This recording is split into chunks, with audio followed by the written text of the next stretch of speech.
Good morning and welcome to our 11th Annual Quality Summit.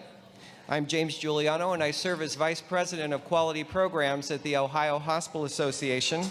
It's wonderful to see so many colleagues, friends, and healthcare professionals, true leaders, joining us here today for this summit on executive sponsorship. I believe that for a quality or a patient safety initiative to gain traction and result in improvement, a leadership commitment typically exists. In a recent Perspectives article, Deborah Bowen, Chief Executive Officer of the American College of Healthcare Executives, said, "To lead, one must maintain engaged throughout the years, throughout change, and inspire the next generation of leaders." Today, we are hosting 3 panels of leaders. Our first panel will address how to engage leaders to become executive sponsors. Our second panel will address how executive sponsors engage high-performing teams. And our final panel will focus on leadership strategies for successful outcomes. You will hear these leaders talk about a variety of quality and patient safety initiatives throughout the day. So on behalf of the leadership of the Ohio Hospital Association, I am pleased to host a very diverse audience this year, made up of participants from the Ohio Hospital Association's Hospital Improvement Innovation Network, the OHA's statewide Sepsis Initiative, fellows in the American College of Healthcare Executives, students pursuing graduate degrees in healthcare disciplines, quality leaders, and C-suite executives. To all of you, I extend a hearty welcome. Also, joining us via live streaming today is the Minnesota Hospital Association, our cohort with whom we work closely and collaboratively on iatrogenic delirium and antimicrobial stewardship. So to our colleagues in Minnesota, welcome to you as well. I would like to extend a very special welcome to a community partner that we work very closely with, that being the Sepsis Alliance. Joining me today is Savannah Stark. Savannah has a table immediately outside of the ballroom with valuable resources offered by Sepsis Alliance nationally. Savannah, thank you for being here, and I hope that you all will visit Savannah's table. Thank you so much. Thank you for having me. Before we begin today's session, I do have a few details to review with you. First of all, if you wish to claim continuing education credit for your participation today, please be sure to complete an evaluation after the session. Evaluations are being conducted electronically, and so the written instructions are in your packet. Also, session moderators are available throughout the day if you should have any questions on how to complete those evaluations. You will find a sign-in sheet on your table. It is a yellow goldenrod form. This is for the American College of Healthcare Executives. Whether you are a member or whether you are not a member does not matter. We would ask that you sign in so that we are able to account for the attendance today. So I thank you for doing that. Secondly, and very importantly, on every table are question cards. We encourage your questions throughout the day. Please take a moment, if you do have questions, to jot them down. The most important thing is that you can ask, or you can state at the top to whom it is that you're referring the question, and there will be moderators walking around the room collecting the cards throughout the day. Third, and most importantly, we are very, very privileged today to have received 103 scholarly poster abstracts.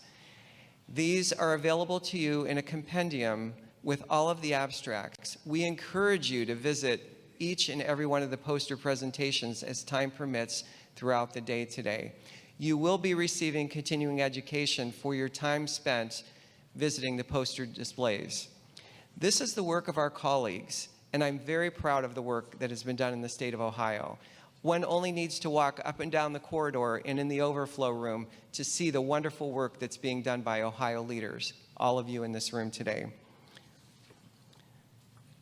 None of our panelists today have disclosed any conflict of interest. We also would like to acknowledge the generous support of Team Health for providing the refreshments during the breaks for today. And now I would like to welcome Mr. Chip Washenko, Ohio Region of the American College of Healthcare Executives, who will moderate our first panel. Chip?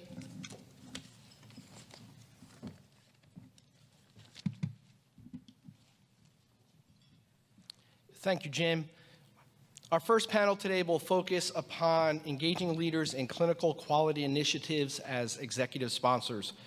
We are privileged today to have three experts on the topic that will each offer a unique perspective of this relatively challenging role.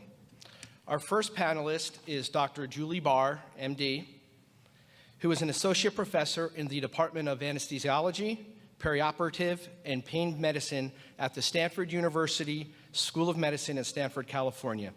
She is also a staff anesthesiologist and intensivist at the VA Palo Alto Healthcare System in Palo Alto, California.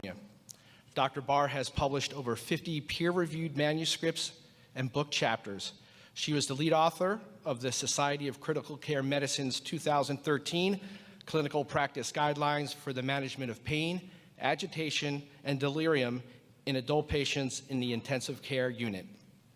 She served as a national faculty member as well as the physician champion for the VA Palo Alto Healthcare System as a collaborative site for the Society of Critical Care Medicine ICU Liberation Campaign ABCDEF Bundle Collaborative, designed to promote widespread adoption of the ICU PAD guidelines across 77 hospitals in the U.S.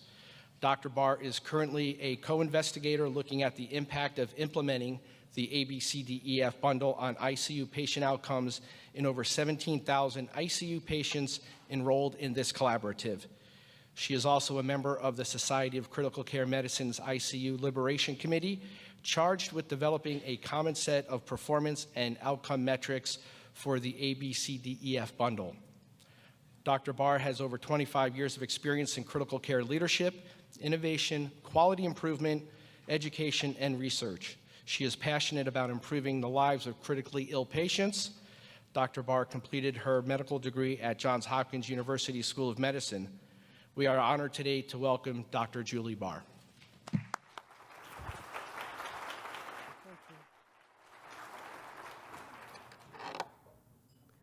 Good morning. Can you hear me?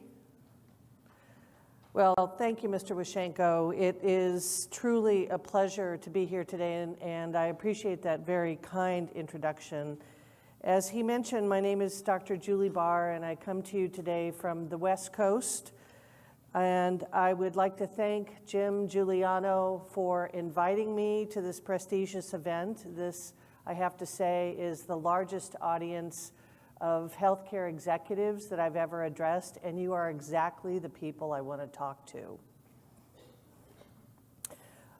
I have no financial conflicts of interest to disclose on this topic, and all patient photos that you'll see today were taken with written permission from our patients. My most important disclosure, as Mr. Washenko mentioned, is that I was the lead author of the ICU Pain, Agitation, and Delirium Clinical Practice Guidelines that were published in 2013. And sneak preview, the next version of the PAD guidelines, called the PAD-IS guidelines, will be coming out later this year. By the end of my presentation today, you should be able to describe the ABCDEF bundle and its impact on ICU patient outcomes, organizational characteristics that influence bundle adoption, and the role of executive sponsorship in bundle implementation.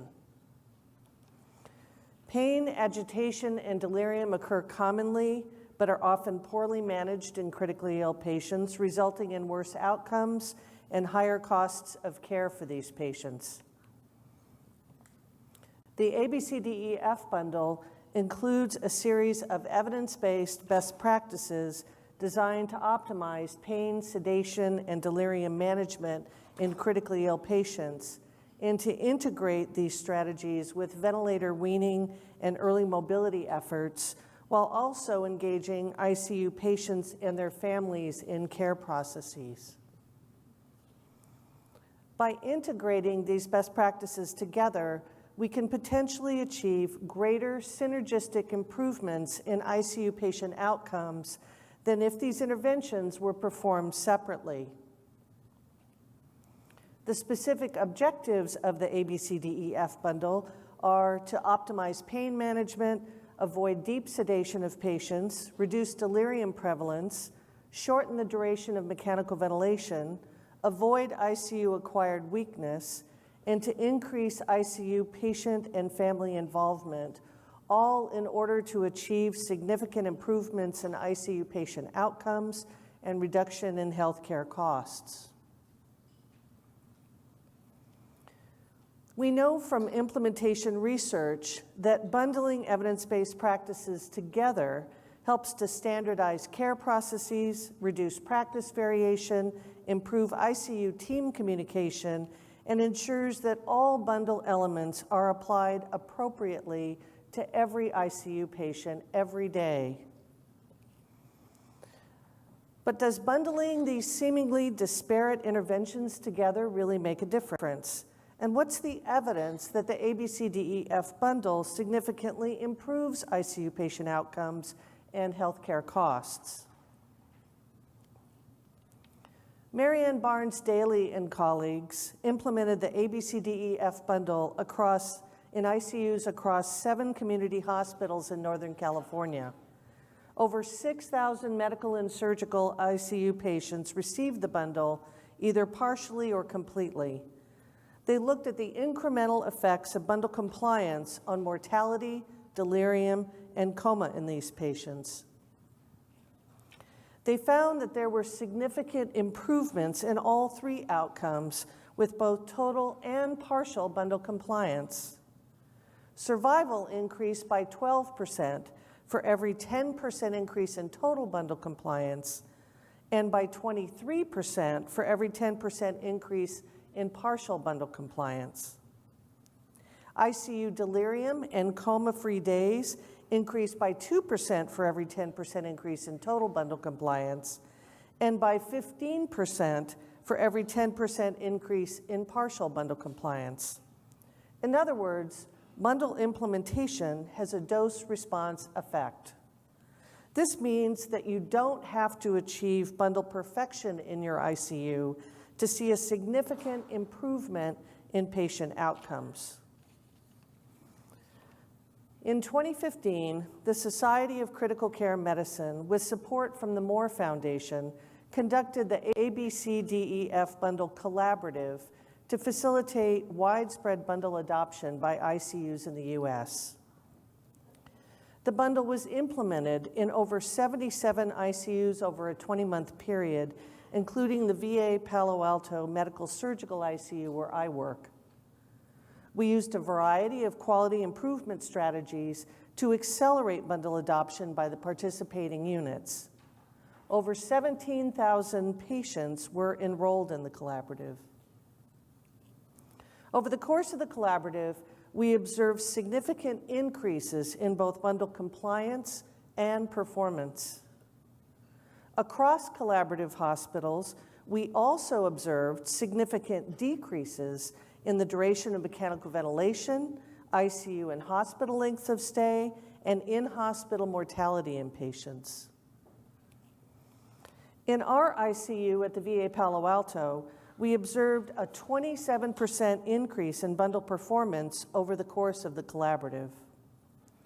This translated to significant improvements in ICU patient outcomes with significant reductions in our ICU and hospital length of stay.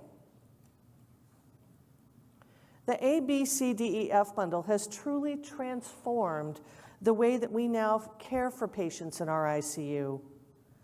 Patient care is now more interdisciplinary and patient-centered. We use fewer sedatives than we used to, with a significant shift away from benzodiazepine use.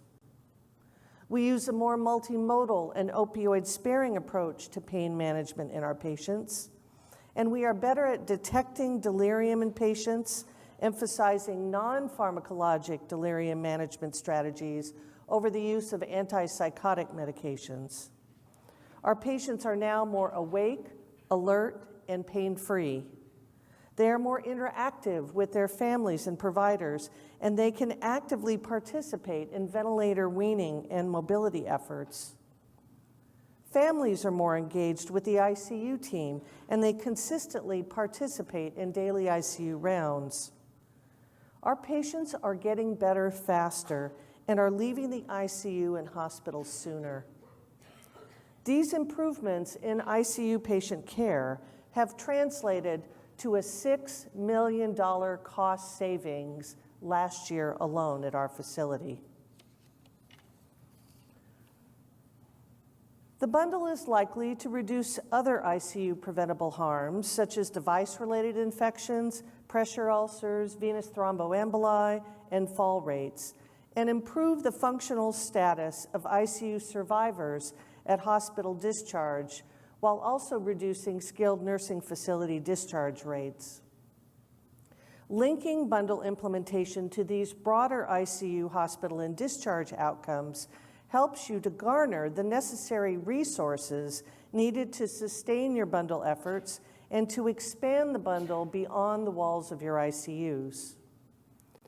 Many of these bundle-related outcome metrics also factor into CMS's value-based purchasing program and your hospital's total performance score, which directly impacts your hospital's bottom line. Analysis of the ICU Liberation Collaborative data has demonstrated a similar dose-response effect with bundle performance, with dramatic improvements in ICU patient outcomes. The outcomes manuscript from the ICU Liberation Collaborative is currently under peer review, so stay tuned. One could say that the ABCDEF bundle is really the mom's apple pie of ICU care.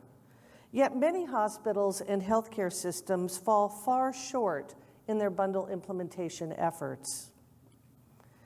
If it seems to be taking forever to implement the ABCDEF bundle in your ICU, you're not alone. Morandi and colleagues published a recent worldwide survey of A through F bundle practices in adult ICUs. Over 1,500 intensivists from 47 countries completed the survey. They found that only 57% of respondents had begun to implement the ABCDEF bundle in their units. If these results sound familiar, what's holding you back from fully implementing the bundle in your ICUs?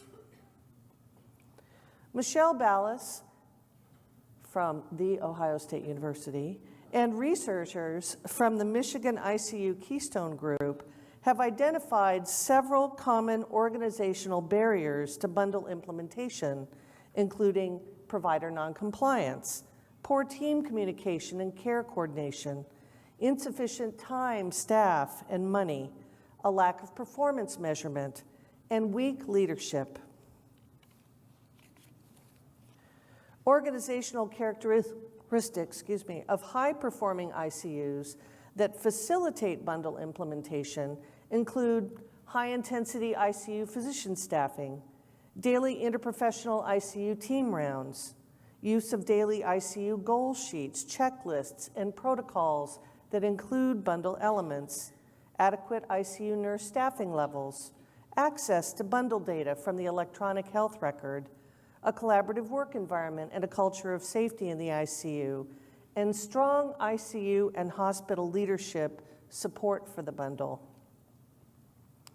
The ABCDEF bundle differs significantly from other ICU bundles, such as the sepsis bundle and the CAUTI, CLABSI, and VAE bundles. The ABCDEF bundle requires a paradigm shift of care priorities for all ICU patients. Instead of waiting for patients to get better, the bundle helps patients to get better faster. Unlike other ICU bundles, the ABCDEF bundle applies to every ICU patient every day. The bundle also requires an interprofessional, collaborative, and team-based approach to patient care to ensure effective communication and care coordination between all providers. Perhaps most importantly, the bundle requires a significant cultural and structural transformation around how care is delivered in the ICU. It requires adequate and stable ICU staffing levels, an ICU work environment that's structured around the bundle, a continuous quality improvement approach to bundle implementation with data-driven performance assessments, a work culture that prioritizes safety and respect among staff, a principled focus on delivering patient and family-centered care, and hospital leadership engagement in the ICU. In other words, the bundle becomes a forcing function for ICUs to consistently provide high-quality, team-based, and patient-centered care. Once ICUs make this transition as part of their bundle implementation journey, and they begin to reap the benefits of improved patient care outcomes and costs, there's no going back. And once you've successfully implemented the bundle in your ICU, everyone will want what you're having. Strong leadership engagement is essential to this transformational process.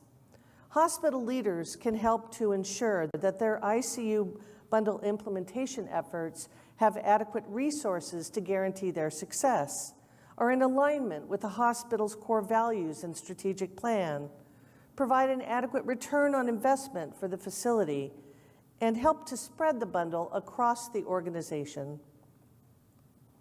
Leadership engagement of an ICU's bundle implementation efforts requires a sustained hands-on approach by a CXO in the form of executive sponsorship. Executive sponsorship differs from executive leadership in that sponsors help to mentor teams to lead a change initiative within their organization as opposed to leading the effort themselves.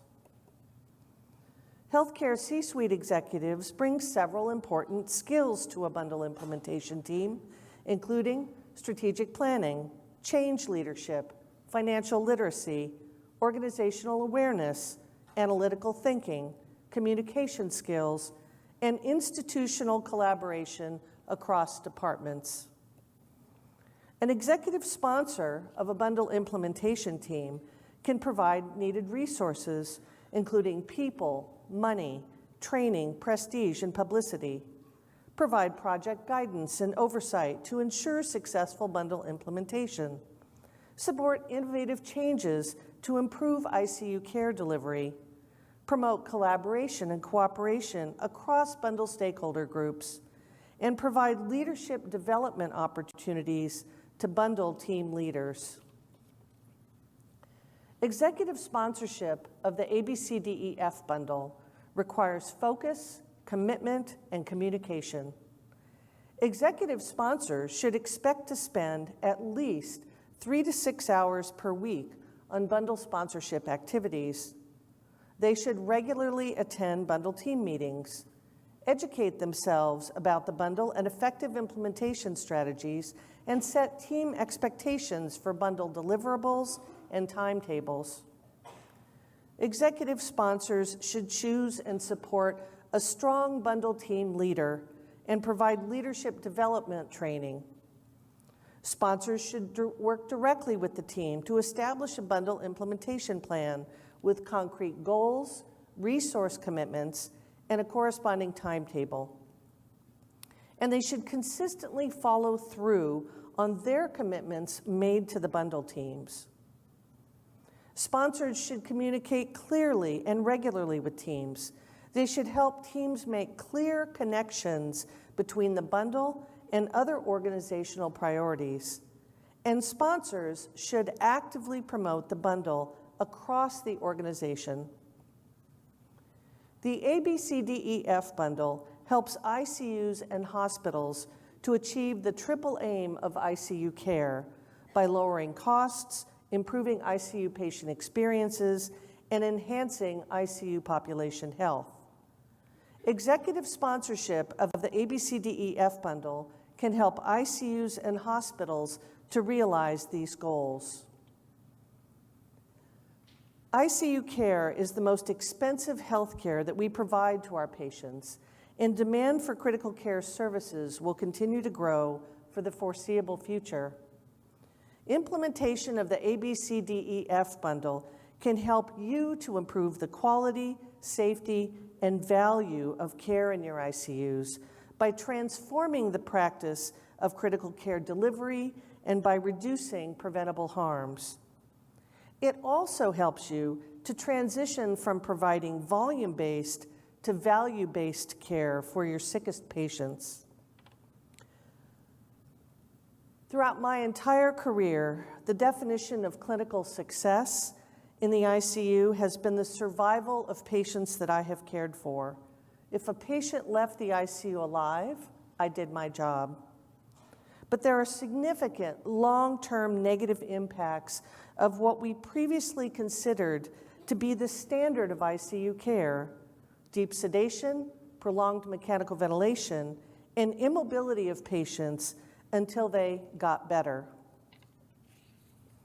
The ABCDEF bundle has the potential to transform the practice of critical care medicine as we know it, with the goal of returning patients to their previous lives and not just surviving, but thriving. It's about restoring the dignity and personhood of our sickest patients. I'd like to thank the Society of Critical Care Medicine and the Moore Foundation for their ongoing support of the ABCDEF bundle and the ICU Liberation Campaign, and the Ohio and Minnesota Hospital Associations for their continued pursuit of bundle excellence. Thank you for your time and attention.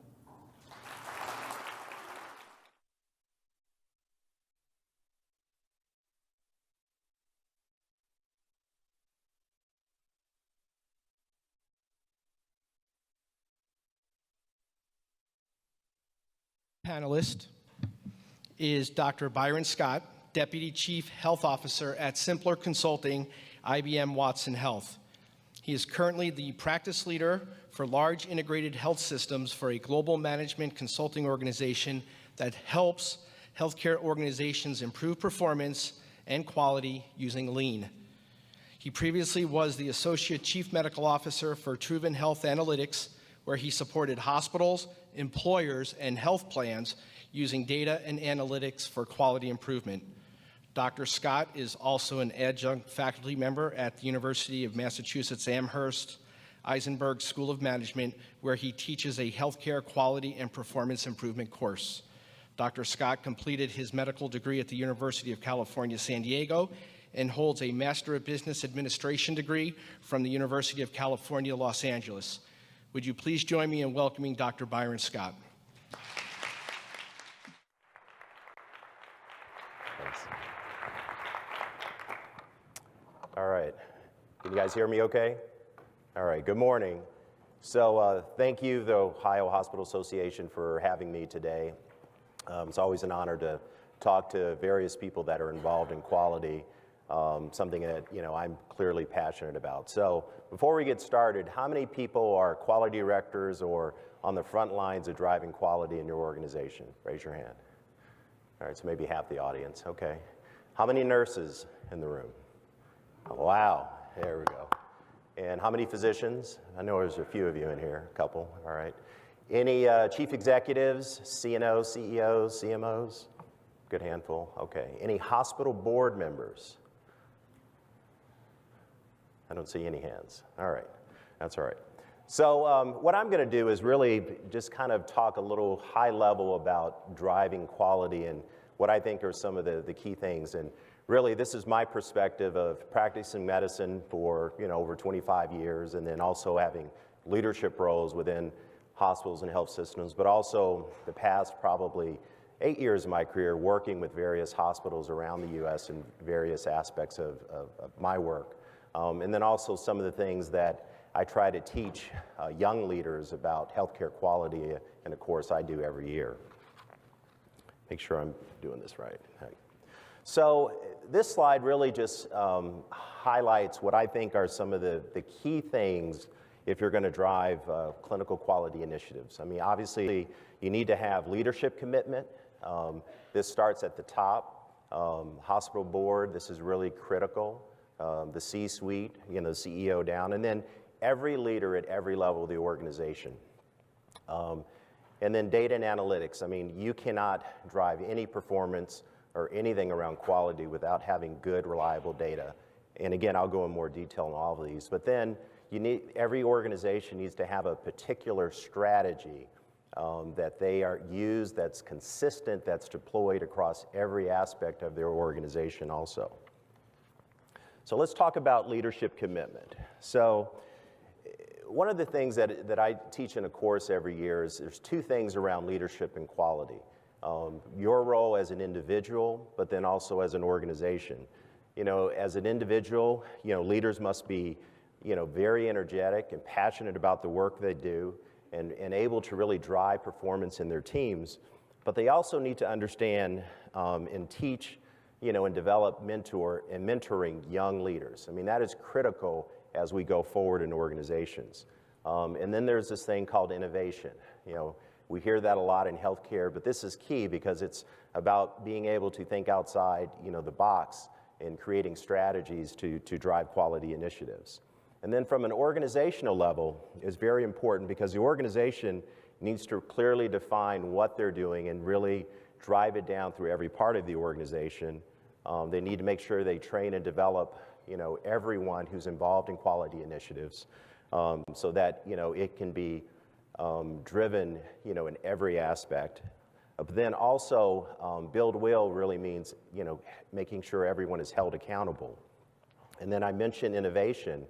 That is very key because if you're an organization that's has an innovative mindset, you might get stuck in the status quo and not look outside the box to try and drive things forward. But then it's about, you know, executing change. And when I say that, many organizations create a strategy, but one of the most important things is deploying that strategy. So really that starts from the top. And so I asked about board members here, and you know, I was a hospital board member for 5 years, and it is very critical that the hospital board, you know, be actively engaged in quality initiatives. And when I say that, you know, on this slide, there's a couple of articles that anyone here can actually go to the internet and download if you want to read it. The links and the information is there. But there's studies that show, the first study is from over 10 years ago, the other one was in Health Affairs about 3 years ago. But the bottom line is, if you have hospital boards that are actively engaged in quality initiatives, meaning, you know, they're reviewing dashboards, they're engaged in holding the C-suite accountable, but then also taking the time to be actively engaged some of the medical staff leadership. It's been shown that a lot of those hospitals tend to do a lot better on quality initiatives than others that really don't have that same change. So I would encourage all of you to really take a look at these because it's very, very important. And the message to you is, I think all of you know probably, you know, how engaged your board is, but I think it's very important to make sure because the board is going to help get the resources to everyone that's on the front line driving these quality initiatives. So switch gears, talk about data and analytics. Again, a very critical aspect of this because every organization, hopefully, you know, has a chief medical information officer, but maybe not. But I think it's important that you have a physician champion who understands data, understands analytics, understands where your data is coming from, but then also understand and have the ability to explain it and to really help change the mindset of physicians. A lot of physicians are very naysayers, and many of you know this in this room, when you try to talk to them about quality initiatives and the data. They don't trust it, they don't believe it. You know, commonly some, you know, physicians and surgeons will say, well, that's not me, that can't be right. You know, but most of you use risk-adjusted data, so it typically is okay, but you need someone who has the confidence that people are going to respect to help drive those changes. So that is like one very, very key thing. And then also making sure that you have good benchmarks, not only internal but external. So as many of you know, I'm part of Watson Health, which Truven Health is part of now. How many of you have been one of our 100 top hospital or 15 top health system winners? I know many of you have in Ohio. So congratulations. And the reason I say that for those that are not, look to those people that raised their hand because for some of those organizations that have been high performers, talk to them to figure out what are some of the things that they did to really drive quality from a, consistent year after year basis. In other words, try not to reinvent the wheel. There may be some simple things to do. So talk to your colleagues, hopefully not in a competitive market, place, but, hopefully not. But I absolutely want to emphasize that because that is a very, very critical thing in, setting the bar high, understanding some of the ways some organizations have been successful to really drive some of the performance. And then the next thing I want to just talk about is just having an organizational strategy. So there's different methodologies that organizations use to drive, quality and performance improvement. I happen to work with one that, tends to use, lean, but it doesn't matter which methodology an organization use. What I'm here to tell you today is every organization needs to have a consistent way, choose one, focus on it, and make sure that every aspect of your organization understands this is our methodology, this is what we're doing, so that there's really no question about it. That's the most important thing. But what I'm going to do is, for the rest of the slides, is really just highlight some things of how, particularly using a lean methodology, can be helpful for various quality initiatives. So this next slide, some of the reasons that I'm a big fan of lean, and even lean uses PDSA at times within it. So just make sure to understand that. But the reason I'm a big fan of lean is because it's about respect for people. It's about continuous improvement. So in a lean environment, you're never satisfied with the status quo. Even if you think you're the best, you're going to continue to be better. It's really about the frontline workforce, meaning a lot of you that are quality directors and people in the front line in quality driving this and owning it. And it's also about having very good data. It's a very data-driven process. And I've talked about data before, but I cannot mention that enough. But also having hierarchical alignment. Again, I mentioned senior leadership, board. I mean, it makes sure if you have a lean system in place, you have every aspect of those leaders cascaded down and aligned, working on all these quality initiatives to drive performance. So this next slide really talks about various lean tools, and I'm not going to get into any detail about that, and we'll talk a little bit more in a couple of the case examples, but I at least wanted to just provide you, for some of those that aren't familiar with lean, just some of the various techniques, and you can look up these on your own.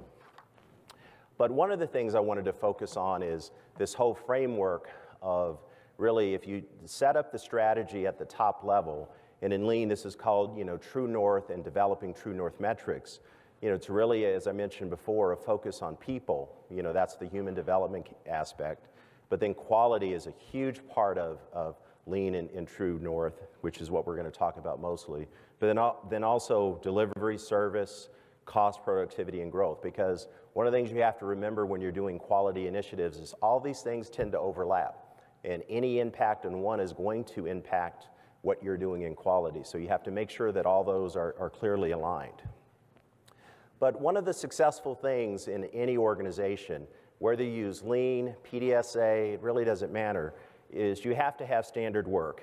And what is standard work? Well, it's the best known, least wasteful way of performing something in a current environment. And whether it's lean or whether it's something else, it's having that consistent approach that really you'll find that organizations drive quality, improvement. But then clinical standard work is really taking that same concept from a clinical standpoint and taking it one step further. And again, when you have a system in place where you're working on quality initiatives consistently across various departments, for instance, sepsis and the ED, the ICU, the floors, you're going to have a consistent way these processes are done, documented in ways to improve it.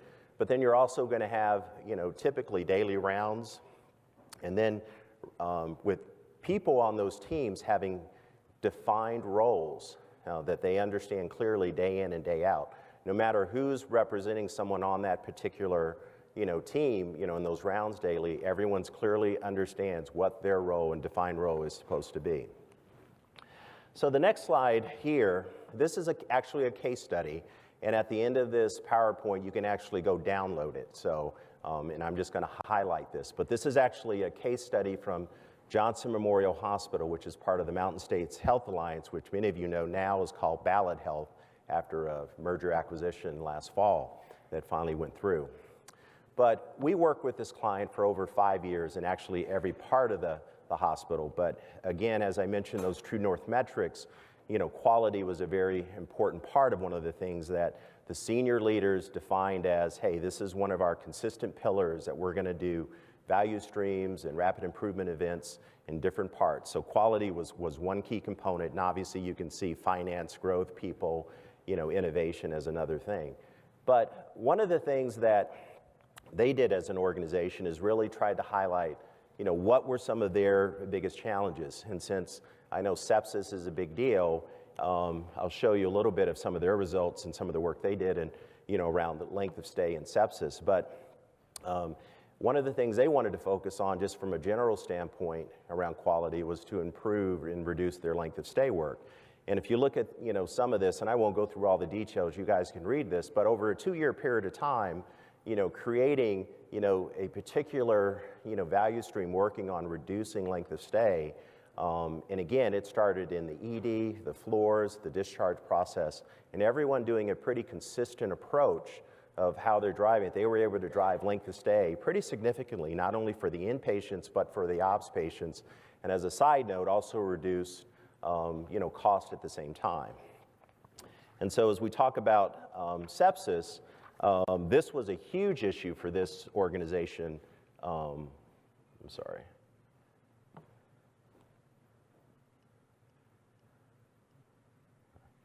I apologize there. Make sure I'm on this right slide.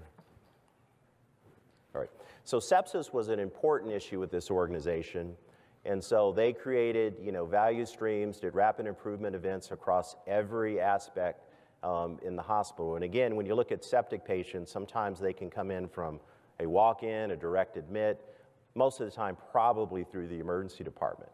But then they did, specific, standard work around creating processes to really look at trying to improve sepsis. And one of them had to do with improving screening, in sepsis in the ED, the use of order set utilization. But over a 2-year period of time, they were actually able to reduce their mortality rate from 17% to 6.4% over 2 years, using this consistent approach of standard work, using lean, and how they wanted to improve, performance and quality. So again, the highlight of it is just a focus from the top by this organization on quality, a focus to address sepsis. And again, one of the biggest reasons they were successful in sepsis is to have a clinical champion. They had a particular, critical care physician who actually led this project and worked with all the various stakeholders and were very successful in doing it.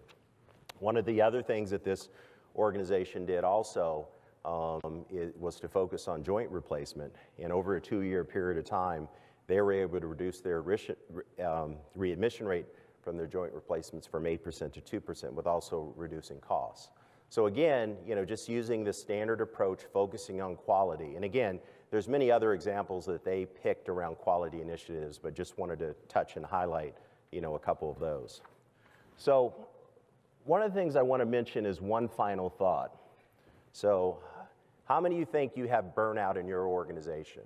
Raise your hand. So half, 2/3. So the reason I wanted to bring this up is that healthcare workforce burnout is a real, I think, issue. It's estimated that over 50% of physicians are burnt out. And if you look at this, the notes here from this Kronos studies, nurses feel the same thing. And a lot of it is systems we set up within organizations and processes. But one of the things you have to remember is that those systems and those broken processes go downstream. So if you have burnt out physicians and nurses, it's going to impact quality and service to patients. And so one of the things I would challenge everyone in this room is, as you're thinking of any quality improvement project that you're doing, make sure you clearly look at the processes, because sometimes you might be able to create better processes that don't burn out your workforce, but at the same time improve quality for patient care. So thank you.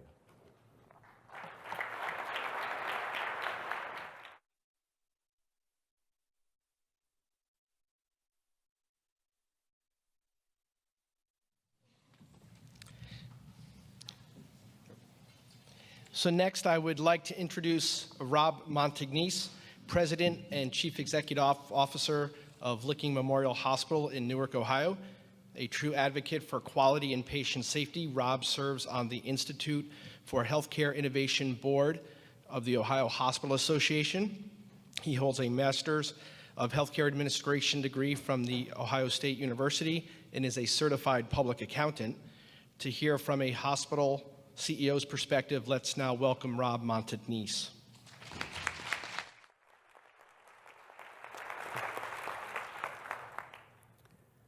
Well, good morning. It's really my pleasure to be here and certainly represent the CEOs from at least around Ohio.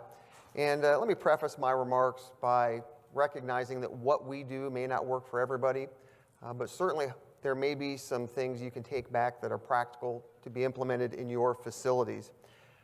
And I certainly recognize the difference between executive sponsorship and executive leadership, but I think fundamentally, if you don't build a culture of patient safety and quality first within the organization from a leadership perspective, the ability to really have the sponsorship for initiatives and quality improvement tends to become somewhat lackluster. So we start very early at our facility. When I say very early, before individuals become our employees.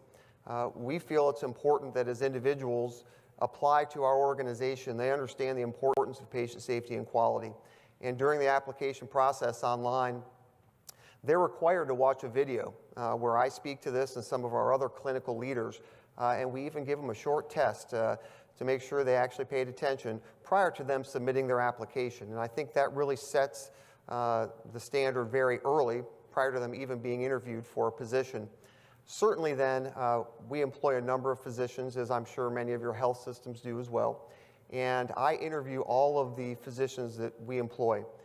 And I make sure that they understand the importance of patient safety and culture, and that while we expect them to be productive, making sure that they provide outstanding care is really why we are interested in them becoming a part of our team. Those physicians that are independent, I have an opportunity, and our credentials committee as a whole, they do a really nice job during the credentialing process to assure that those coming on our medical staff are of the caliber that they want to practice with, refer patients to. And then certainly last but not least, in their initial days during new employee orientation, I spend about an hour and a half speaking to all new employees as they come onto our organization, particularly talking about patient safety and quality. And once again, I hope that sets the tone as they enter our organization to understand and appreciate that that really is not only my focus, but the organization's focus as well. Now, one of the things I try and do to make it a little more memorable rather than just ramble on during orientation is leave them with some sayings or some anecdotes that they may be able to take with them. One of the first things I talk about is we judge ourselves by our intentions, but others judge us by our actions. A lot of us, our PR departments love to put on billboards, we're the best community hospital, we're the greatest healthcare system, and those platitudes and those sayings are maybe fine, but the actions are really what matter. So we try and make sure our employees recognize and understand that we want to be the finest community hospital around, but just saying that is not going to make it happen. Just like if I want to be one of the best CEOs, or we have a medical staff that wants to be a group of the best physicians, we have to make sure the data, as Dr. Scott talked about, really supports what we're trying to accomplish. I tell a story about owner versus renter. There's a car commercial where a gentleman drives his Volkswagen Passat into a grocery store parking lot, goes into the grocery store, going through the checkout line, looks out the front window and notices a shopping cart headed for his car. And like an Ohio State linebacker, he runs out of the grocery store and throws his shoulder into the shopping cart, knocking it over before it hits the car. And I asked the new employees, do you think he owned or was he renting that car? And clearly the answer is he owned the car. We take better care of things that we own. We have a greater accountability when we have that ownership. When we talk to our employees, we actually expect them to treat their departments, their disciplines, their service lines as though they are owners. And the little secret is they are. As a community hospital, we are taking care of each other's friends, family, loved ones. And there's an accountability and a responsibility that comes with that. So making sure that's clear from their initial time with the organization, I think, is so important. I sort of touched on the accountability, and the last bullet I think should be pretty straightforward, but sometimes we can forget that what we do, everything has to be subordinate to what's in the best interest of the patient. Not what's in the best interest of my time schedule or the financial picture of the hospital, but everything has to be subordinate to what's in the best interest of the patient. I think if you fundamentally establish that in the organization, finding executive sponsors for initiatives that were talked about by Dr. Barr become very easy because folks recognize that that's just part of what we do. So moving on to a community hospital philosophy, this doesn't mean it wouldn't be applicable to larger facilities, but I do think there's perhaps an inherent advantage with a community hospital in that, we have our audience that we know we are taking care of, and that is the community in which our hospital is located. I think it's, very important that when you're taking care of your community, that connection, as I said, is made between your employees and the folks that they're taking care of. You generally get to know these folks. They probably come back on a regular basis. One of the things I do when I make decisions about what services we're going to bring to our facility, I use a Jurassic Park analogy. And this is dating me, but it's not the new one that's coming out, but the first Jurassic Park. People have called me in our organization a dinosaur because we are an independent community hospital. But the Jurassic Park analogy I use is in the first one where they're eating lunch, and Jeff Goldblum, the chaos theory scientist, he remarks that the owner of the park was so worried about whether or not he didn't think about whether or not he should. And I think in a community hospital, or really any facility, we have to be very clear when we're evaluating whether or not to provide a service, technology that we may adopt. Is it something that really our community, with their population, is this a service we should be providing? Is this a service we can provide at a very high level? The financial picture is looked further down the line in terms of priority. And I'm not suggesting we operate in fantasy land. We recognize that we have to be financially successful. But putting the financials in a higher position of priority, or not establishing that your community really needs this and we can do it at an extremely high level, I think long-term will minimize some of that patient safety, patient quality culture that you're trying to establish. So I think a lot of this is relationships, and it may not be easy to necessarily put your finger on exactly what causes maybe some successes and some failures. And I think for us, with our size, the personal relationships, I meet with my executive team on an individual basis every week, whether they like it or not, and they're up here, so you can ask them whether they like it or not. And then we meet collectively as a group every week as well. That allows us to really keep tabs on some of these processes, these process improvement initiatives, so that if you are an executive sponsor, you have an opportunity to ask questions directly about how things are going. A little game I like to play when I meet with the folks is I really try and keep up to date on the technology and see if I can get them identifying a process, a technology that maybe we can implement without them having seen it yet. Their goal, of course, is to always have an answer when I say, why don't we try this? Have we thought about this piece of equipment? Hopefully that keeps us on our toes, looking at periodicals, the internet, going to conferences like this, a lot of opportunities for folks. And I'll share towards the end our Sepsis Initiative and how we executed that. But the last thing we have to recognize is we have to have the confidence that we should and can do anything we provide as well as any facility, but enough humility to recognize we can always improve and that there's always a way for us to get better. And hopefully I can balance that in my role as leader and CEO. So specific audiences that I try and reach out to bring on board to really foster the patient safety, quality culture, and you see them listed here. I'll go through them really quickly here. Certainly our employees, and they do the work, and they do just a tremendous job. One of the things that I try and do is make sure we have a non-punitive culture so they feel comfortable. When they find that there are issues with processes, errors are made. At the same time, it's tough because you definitely need to balance that with an intolerance for mediocrity or making significant errors. So it's not a free pass, but it's also a recognition that we need to be supportive in correcting the process, as Dr. Scott alluded to. I think employees also need to gain the credit, and my role, or the role of an executive sponsor or an executive leader, is to deflect the praise and make sure that they get the praise for all the work that gets done and take responsibility when things don't go so well. That, I think, really helps foster a lot of teamwork and collaboration if you can do that in any of your leadership roles. And then making yourself available. I think I have at the bottom there, I am regularly in contact with the employees just walking around, but certainly through different sessions, birthdays with Rob, where I spend time with them, dining with the stars, manager meetings. Making yourself available for their comments, their suggestions, and their concerns is so important. Certainly the medical staff is key. Once again, Dr. Scott alluded to this, and I think building and establishing that trust with them is so important. I've been very, very proud that we've been able to get a number of quality-driven bylaws changes through very quickly and easily. And for many organizations, that's not a very easy or quick process. I think a lot of that has come from trust that's been established by us taking action, decisive, quick action related to medical staff suggestions about improving quality. I think making sure you prioritize those patient safety quality suggestions in a very high level, and then making sure you provide feedback, really with all these audiences, making sure if you're going to take the suggestion and the input that you provide feedback is so critical. And I think that trust with the medical staff has been very beneficial to us.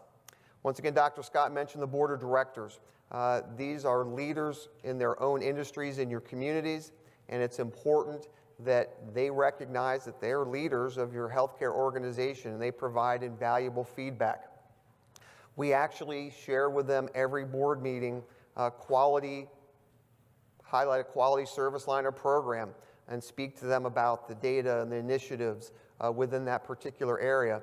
Much like you, we have dashboards, and our departments look at those regularly, but we have a board of directors dashboard that they look at every month. And in fact, I'm really proud of the work they've done. They even established a couple years ago what we call a quality focus dashboard, where our chief medical officer reviews every significant quality event in detail with the board at every single meeting. Now, we like it if there are very few or zero. Sometimes there are more. But that really engages them in the importance and puts an individual to that error that I think engages our board in a way that just statistics maybe don't always serve that purpose. And then the last thing I would mention here is, like many of you, we don't have unlimited resources, and so trying to educate them and take them to conferences that were in California and Florida and different places became really logistically difficult and very expensive. We found that if we actually brought speakers to us, it was more economical, and we would get specific feedback about how our organization could implement patient safety and quality initiatives. So like you've heard this morning from Dr. Barr, I mean, to be able to take that and leverage it into your organization is, we found to be so much more valuable. So I won't go through all these speakers, but if you see the names up there, I mean, this is sort of a list of who's who in patient safety and quality, and we've been able to bring them to Central Ohio and have them really help us individually or as an individual organization to have some great successes in the patient safety quality arena. And then the community. As a community hospital, that's who we serve. Constantly interacting and getting their feedback is so important. We do this through a number of avenues, Rotary clubs, Kiwanis, things of that nature. We have other groups of leaders in. We have groups of manufacturers, realtors, school administrators to get input, feedback, collaboration.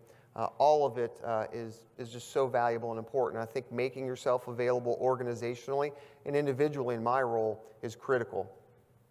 Now, a key word that we've heard throughout the entire week is transparency, and I think this is critical, both internally and externally. If you are going to really improve, you have to be willing to put your information out there, whether that information is good or bad. And sometimes it's hard, and many times it's humbling, but you have to have that willingness to do it. We have our Vice President of PR and Marketing, and she does a tremendous job. And there are times I'm sure there's a little level of discomfort because our numbers don't look as good as we would like them to look.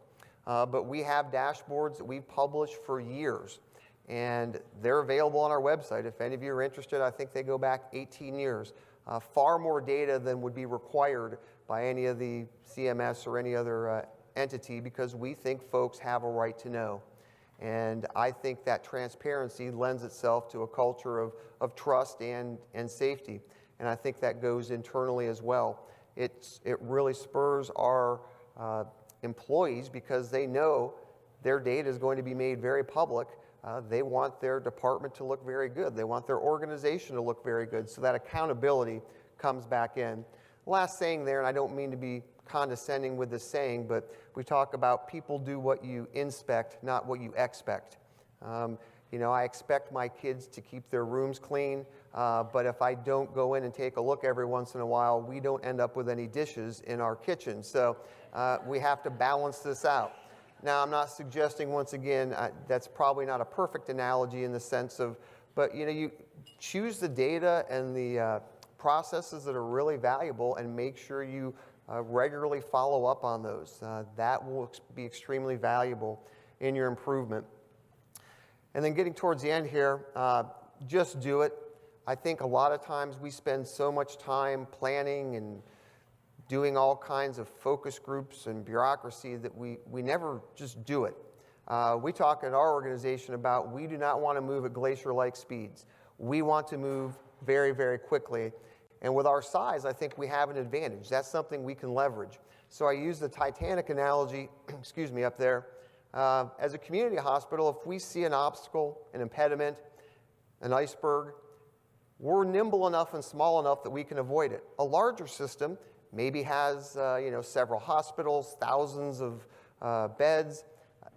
They're going to be hard-pressed to turn the ship and miss the iceberg. So certainly if you're a community hospital, use that nimbleness to your advantage. I think we move very quickly, and that has allowed us to do things like implement technology. One of the technologies that's up there is something called Early Sense. So we acquire capital, we acquire technology, we have it implemented much more quickly than what the vendor thinks can be done. And then the second part of that is we look at patient safety as a necessity. So when we implement technology, we implement it pervasively. To me, I just can't reconcile why I would get a technology for a floor or 2 floors, but not the entire facility if it's really valuable. The Early Sense is a technology that provides us with regular, constant heart rate, respiratory rate monitoring for all patients. We have that on every bed in the entire hospital. According to this, and I didn't give the conflict disclosure, but I don't have any relationship or ownership to Early Sense other than we use it and it saves our patients. And we have it pervasively throughout our hospital. So I do think as an executive leader, getting back to Dr. Barr's comments, that you need to make resources available. If a technology is identified that will improve patient safety and quality, it's incumbent upon me and the leadership to figure out a way to make it available and to make it happen. So our Sepsis Initiative may be sort of a culmination and maybe going down to a micro executive sponsorship for a particular initiative. As I mentioned, and you'll see, we weren't very good. We were below average in our numbers for sepsis mortality. It's not something I would want to stand up here and say in front of 450 people in the entire state of Minnesota, but we weren't very good. I was on the OHA board when we took this on sort of as a board project, and the numbers came out and we said, we've got to get better at this. So as an executive sponsor, certainly I supported, but helped get out of the way and let the experts take over. We put together a multidisciplinary team. You see process improvement, IT, a lot of clinical folks that got together, spent a lot of time, spent a lot of financial resources, but technological resources as well, and developed, and this slide is only for show here. It's just to give you a sense of the product that was developed by this group. A lot of specific data that was clinically important and available real time for our nurses, our hospitalists, any of the other clinical folks that were taking care of our patients. And by their hard work, we went from being roughly 27% mortality rate, which was 6% above the Central Ohio average, and about 12% above the goal for Central Ohio hospitals. And in 2 years, the clinical folks have done a tremendous job taking that down to just under 9%. So about a 70% decrease in sepsis mortality in just a few years. And they're the ones that, I'll give them a commercial. They have a board just outside here. If you want the specific clinical interventions and processes, I'm sure they would be happy to walk you through that. But their hard work has obviously helped patients. And the last thing I'll leave you with here, specific takeaway, and I'm sure many of you do this, if there are opportunities to take statistics and turn them into lives, really bringing it down to individuals, we have shown our community that 60 more people are walking around Licking County, sharing birthdays with their grandchildren or participating in various events because of the hard work that our employees have done at Licking Memorial. And I think that really, once again, with that accountability, really brings it home. So that's my story and Licking Memorial Hospital's story, and we appreciate your time this morning. And if any of you have any questions, even after the session, please don't hesitate to contact us. Thanks.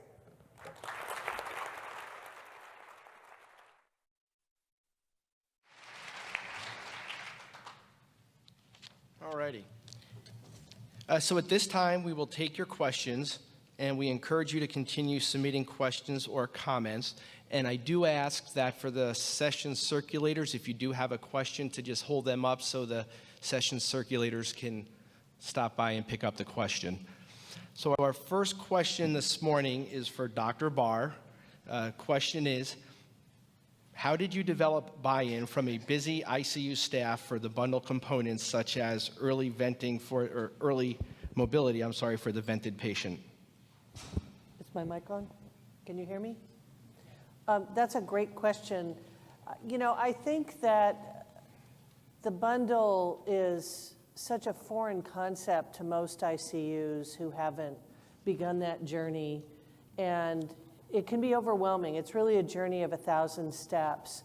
And so I think a good place to start in convincing people that it's worth taking that long journey is to start with the central premise of why we all care for such sick patients, and that's to help them get better.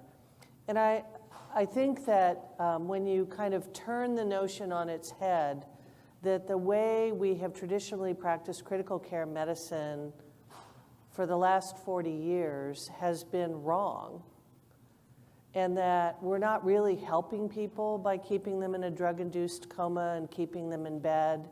We're not really helping people by not distinguishing between whether they're agitated because they're in pain, they're anxious, they can't hear without their hearing aids, or they're floridly delirious.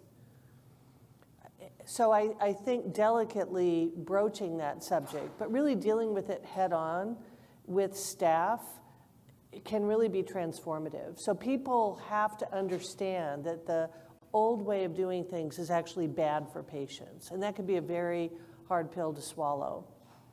It's also harder to care honestly for an awake patient, or at least that's one of the fears, particularly that the bedside nurses have. Because if a patient wakes up and pulls out their lines and tubes, they're the ones who are held first and foremost accountable for that.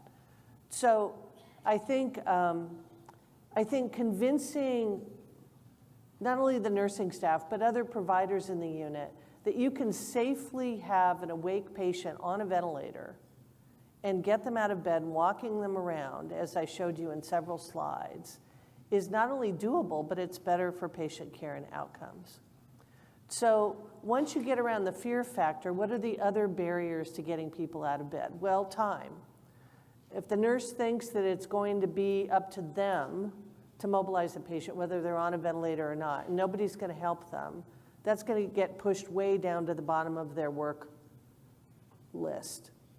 So coordinating other staff to help. Some ICUs, and I don't want to turn this into a workshop on how to implement early mobility in your ICU, but I'd be happy to provide references for anybody who's interested. You can talk to me later. But there has to be coordination between the nursing staff, physical therapy, especially if they're on a ventilator, getting the RTs involved. It's a team sport. The pictures I showed you of ventilated patients walking around were helped by several people. But those are all busy people who have other patients to care for. So getting around those time coordination barriers is another secret to success. And then finally, you can't get a patient out of bed and walk them around if they're in a coma, they're in excruciating pain, or they're floridly delirious. That's really virtually impossible in many cases. So you have to address those issues first so that you have an awake, calm, cooperative patient before you get them out of bed. Now, once you've come up with a plan to deal with those barriers, how do you get started? And I would say start with one patient. Start with your best candidate in the unit. The patient I showed you was awake, alert, cooperative, and pain-free. He had a big neck mass with an endotracheal tube in, and we wrung our hands for several days before we decided to take that tube out. And we actually extubated him over a tube exchanger because we were afraid we'd lose control of his airway. But he did fine. But walking him around made that difference. So I think starting out with a pilot, like what can you do by next Tuesday? Okay, who's going to be involved? Get your early adopters in there who believe it's doable. And then walk that patient around on the day shift. Storytelling is very powerful. And seeing a ventilated patient walking around is like watching the resurrection for many people. Seriously, they didn't believe you could do it without the tube flying out of their mouth. So once you've had that N=1 success, then other people begin to believe that it's possible. And pretty soon, it becomes de rigueur. I was doing administrative work for about 3 months in our unit, and the first time I rotated back into the ICU service, and I'm in charge of this initiative, I could not believe the level of mobility we were doing in my unit. I mean, we had to like part the round teams like the Red Sea to let these people go by on their super walkers with, portable ventilators attached to them. And they were doing, 5 miles an hour around the unit. It was really phenomenal. So that's the way it looks now. How many people have seen the movie with Robin Williams, The Awakening, about Oliver Sacks? Anybody? There's a great, you should go home and watch it. Anyway, I think that it will resonate with you. Thank you. Our next question is for Dr. Scott. Do you think that predictive analytics, such as using EMR data to predict sepsis, is useful, or is it causing clinicians to lose clinical judgment skills? I'm on? Okay. So to that question, I would say I think any technology, predictive analytics is great, and we should use and embrace as much as we can. However, I think to your point about making physicians lazy, there's a risk. I'm still very old school, where as a clinician and just the way I was trained in eye practice, and hopefully most physicians do this, is look at the vital signs and go see the patient. Try not to be biased. I think predictive analytics is great because sometimes there's patients that look fine, vitals are stable, but maybe something may help you recognize and stand out. So that's how I would answer that question. So. Thank you. So the next question is for Rob.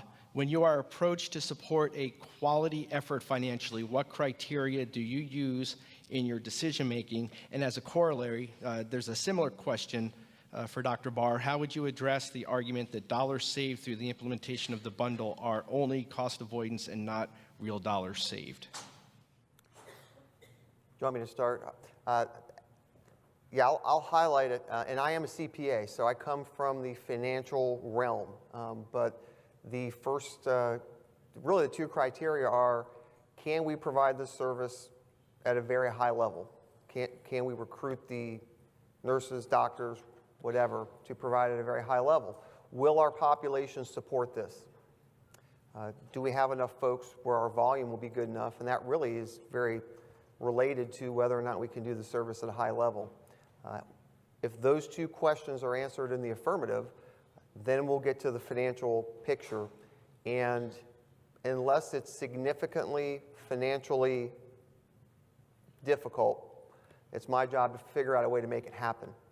We do a number of things that don't make financial sense, but if they make sense clinically and our community needs a service, then once again, it's my job, my CFO's here, we have to sit down and figure out how to make it available for our community. So I'm not suggesting that we can do everything all the time, but the financial piece in our organization comes well after the clinical necessity and our ability to do it at a high level.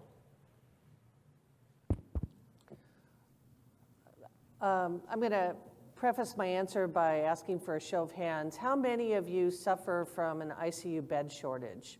You have greater demand for ICU beds. Hold them up, be proud. Greater demand for ICU beds than you have supply. Okay, keep your hands up.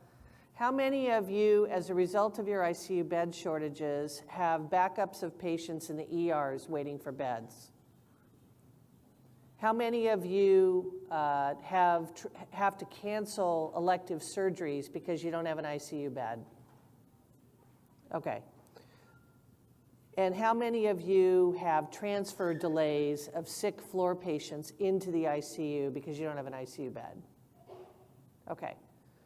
So if you could shorten the length of stay and free up ICU beds and become more efficient and save money at the same time, what's not to love about that? So we can talk about cost avoidance versus cost savings, and I get that those appear at different places on a balance sheet, but at the end of the day, preventing harm saves your hospital money that they can then go and spend on other things, like hiring more physical therapists to help with your early mobility program in the unit, which, by the way, is very cost effective, and there's been a financial modeling paper written by Dale Needham and folks at Hopkins about that very issue, so come find me later. Thank you. So our next question is for Dr. Scott. A lot of nurses and staff say they do not know what's going on in quality. Do you have a suggestion for involving staff more in QI?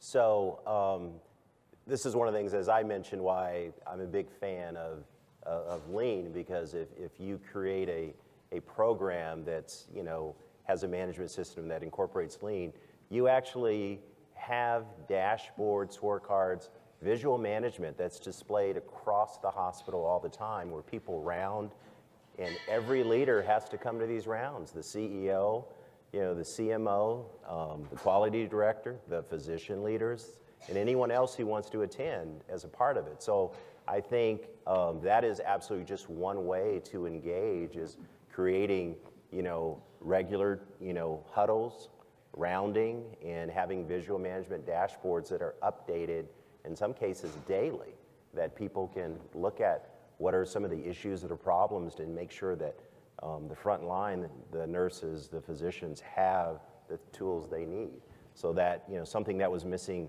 one day gets addressed at the end of that day, so it's not a problem the next day. So, thank you. Our next question is for Rob. How do you prepare your board of directors to move more at the pace you are describing? Well, I'm fortunate that we have an outstanding board of directors. I would add to that our board of directors themselves are very progressive. Jamie Orlikoff actually wrote an article for the New York Times a number of years ago. We have, our board has no conflict of interest inherent with our organization at all, which was very progressive. So I'm very blessed that I have a very progressive board, and I think we just move them along, and they're willing to come, and they have some trust in me and the organization's success.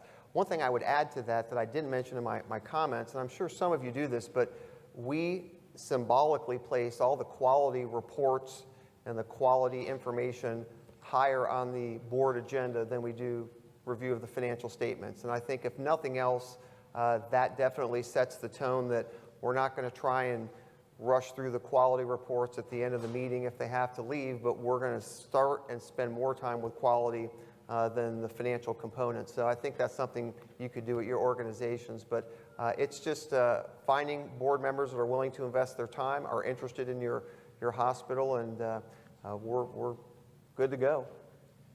Thank you.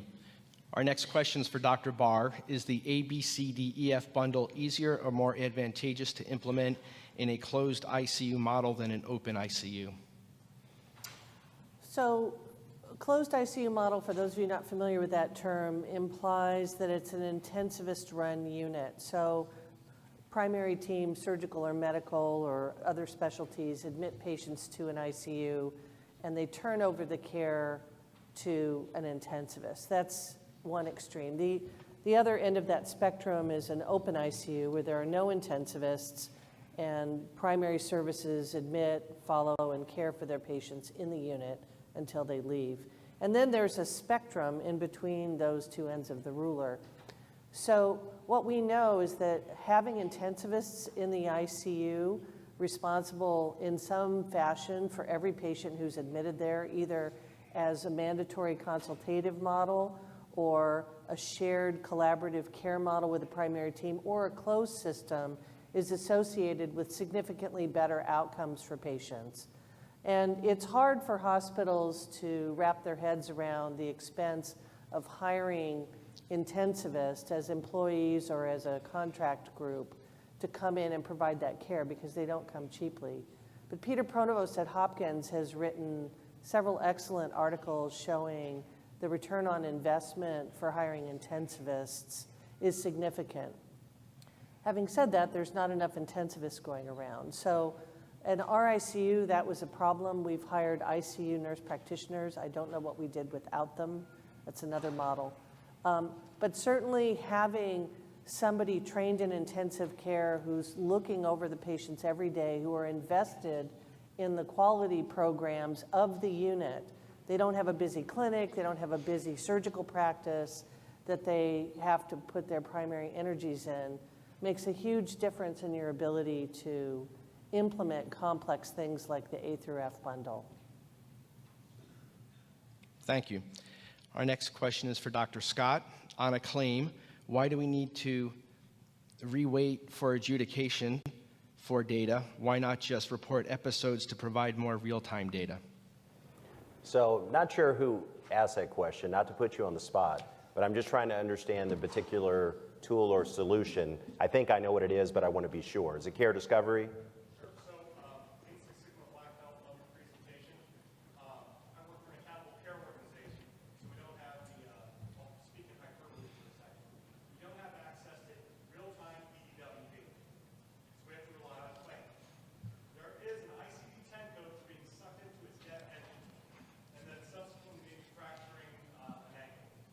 Why do I have to wait 125 days to figure out what ankle was fractured? All I care about is reducing being sucked into a dead end. That immediate top level of the iceberg claim. Is there a way that they can split that off? Give me, so if I have process data, outcome data, I care about the process data now to affect my outcome. Right. So, yeah, I'll try to address it best I can, and obviously I'm not going to pretend to say I'm an expert in ICD-10, but just knowing what I know about, claims data, healthcare data and analytics. I mean, part of the challenge for all of us is just the amount of data, and then we always want good data, but then we also want risk-adjusted data, and then we also want data that we can compare to our peers and others, to really make it valuable.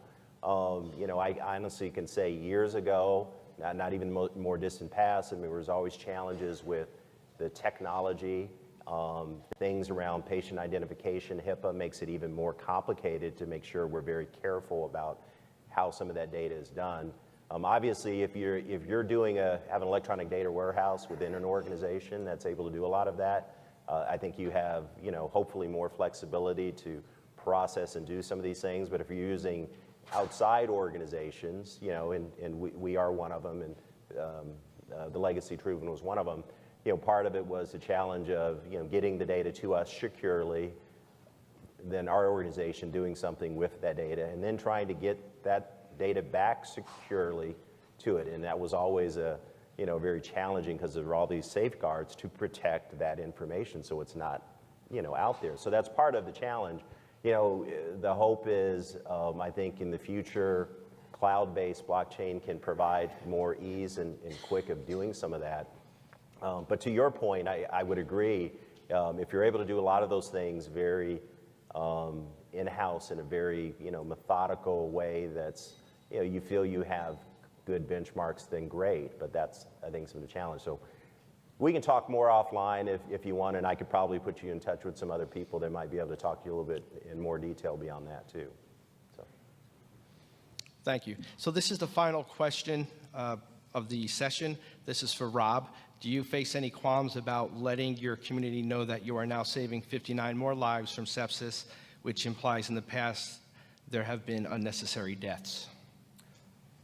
Well, I think anytime you share data publicly, there's a sense of tension or discomfort. But once again, if you're going to be transparent and share with your community how you're performing, you're going to have those times when you don't feel as comfortable. Clearly, I recognize that anytime you improve, the flip side of that is prior to your improvement, you weren't performing well. And so I think part of that, you have to be comfortable enough if you're going to start making data available and promoting that to recognize that there will be criticism. We've lost business. Folks have told us that I saw your wait times for your ER and I went to Columbus because they were too long. Now, I'm not picking on Columbus, but typically they come back and say they were longer in Columbus. We just didn't know what they were at the time. But you have to be willing to, there's going to be some level of criticism that goes along with any time you're transparent, and I think you just have to have your eyes wide open going into it. All righty, thank you, Rob. So that was our last question. Want everyone to know that the break is next. So please visit the posters that are out in the lobby, and please return to this room by 10:45 for the next session. Unfortunately, there were a fair number of questions that were not able to be answered, but I'm sure if you come up here now that our panelists would be willing to speak with you about your individual question. And before we break, if we could just give our panelists one more round of applause.